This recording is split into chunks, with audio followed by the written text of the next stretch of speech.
ఈ రోజు ఈ వీడియోలో 'నిఖితా రాయ్' అనే సినిమా గురించి మాట్లాడుకుందాం. సోనాక్షి సిన్హా, పరేష్ రావల్ గారు లీడ్స్ గా, కుష్ సిన్హా డైరెక్షన్ లో వచ్చిన మిస్టరీ థ్రిల్లర్ ఇది. ఈ సినిమా స్టోరీ ఏంటి, దీని మీద నా ఒపీనియన్ ఏంటనేది ఇప్పుడు తెలుసుకుందాం పదండి. ముందుగా ఈ సినిమా స్టోరీ ఏంటంటే, ఈ సినిమాలో మన హీరోయిన్ నిఖితా రాయ్ ఐఆర్సీ లో మెంబర్ గా ఉంటూ మూఢనమ్మకాల మీద బుక్స్ రాస్తూ ఉంటది. ఐఆర్సీ అంటే ఇంటర్నేషనల్ రేషనలిస్ట్ కమ్యూనిటీ అన్నమాట. వీళ్ళు దెయ్యాలు, భూతాలు, మూఢనమ్మకాల మీద ప్రజలకి అవగాహన కల్పిస్తూ దొంగ బాబాలు, స్వామీజీల బండారాలు బయట పెడుతూ ఉంటారు.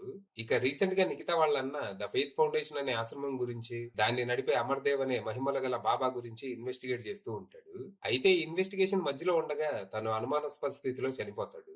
పోలీసులేమో యాక్సిడెంట్ అని కేసు క్లోజ్ చేస్తారు. కానీ మన నిఖితా మాత్రం వాళ్ళ అన్న చావుకు కారణం అమర్దేవే అయి ఉంటాడని నమ్ముతుంది. దాంతో అసలు ఏం జరిగిందో తెలుసుకోవాలని తనే ఇన్వెస్టిగేషన్ స్టార్ట్ చేస్తుంది.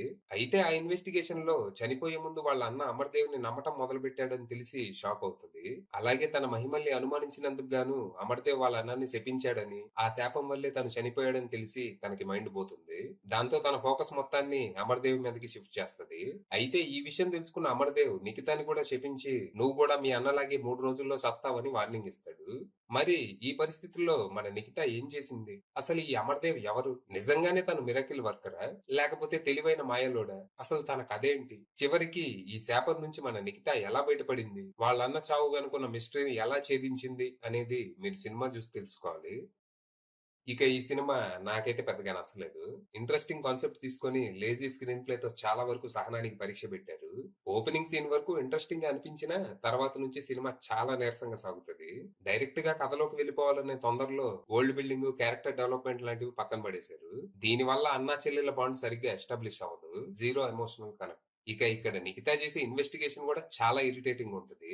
వాళ్ళ అన్నది యాక్సిడెంట్ కాదు, దీని వెనక ఇంకేదో జరిగింది అనడానికి తన దగ్గర కొన్ని ప్రూఫ్స్ ఉంటాయి. కానీ అవి పోలీసులకు చూపించకుండా యాక్సిడెంట్ కేసుని మర్డర్ కేసుగా మార్చండి, లోతుగా ఇన్వెస్టిగేట్ చేయండి అంటే వాళ్ళు ఎందుకు చేస్తారు? నీ దగ్గర ఏమన్నాయో వాళ్ళకి చూపించాలి కదా. ఇంకో సీన్ లో ఏమో వాళ్ళ అన్న పేరు మీద ఏదో పార్సిల్ ఉంటే దాన్ని కలెక్ట్ చేసుకోవడానికి తను పార్సిల్ ఆఫీస్ కి వెళ్తది. వాళ్ళేమో ప్యాకేజ్ ఎవరి పేరు మీద అయితే ఉందో వాళ్ళకే ఇస్తామంటారు. అప్పుడు తను ఏం చెప్పాలి?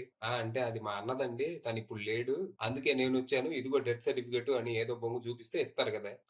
అది మా అన్నది, సో నేను వచ్చా, నాకు ఇయ్యండి అంటది. అన్ని సగం సగం పనులు చేస్తా, ఇన్వెస్టిగేషన్ ఎటు కలవట్లేదంటే చిన్న చిన్న పనులు చేయడం కూడా రాదు, పెద్ద మర్డర్ మిస్టరీ సాల్వ్ చేయడానికి బయలుదేరిందండి వయ్యారి అని అనిపిస్తుందా లేదా? మోస్ట్లీ ఇన్వెస్టిగేషన్ అంతా ఇలాగే ఉంటది. ఇక ఇంటర్వెల్ ఎపిసోడ్ నిద్రపోతున్న ఆడియన్స్ ని లేపేలా కొంచెం ఎక్సైటింగ్ గానే ఉంటది.